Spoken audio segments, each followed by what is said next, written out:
You ask Tiger to solve. This deals with linear equations with one unknown. The final result is x equals 3.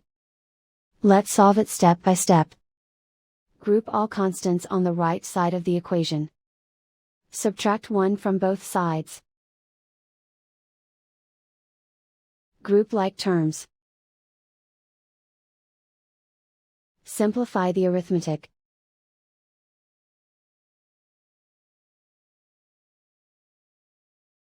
Isolate the x. Divide both sides by 6. Simplify the fraction. Find the greatest common factor of the numerator and denominator. Factor out and cancel the greatest common factor. And so the final result is x equals 3.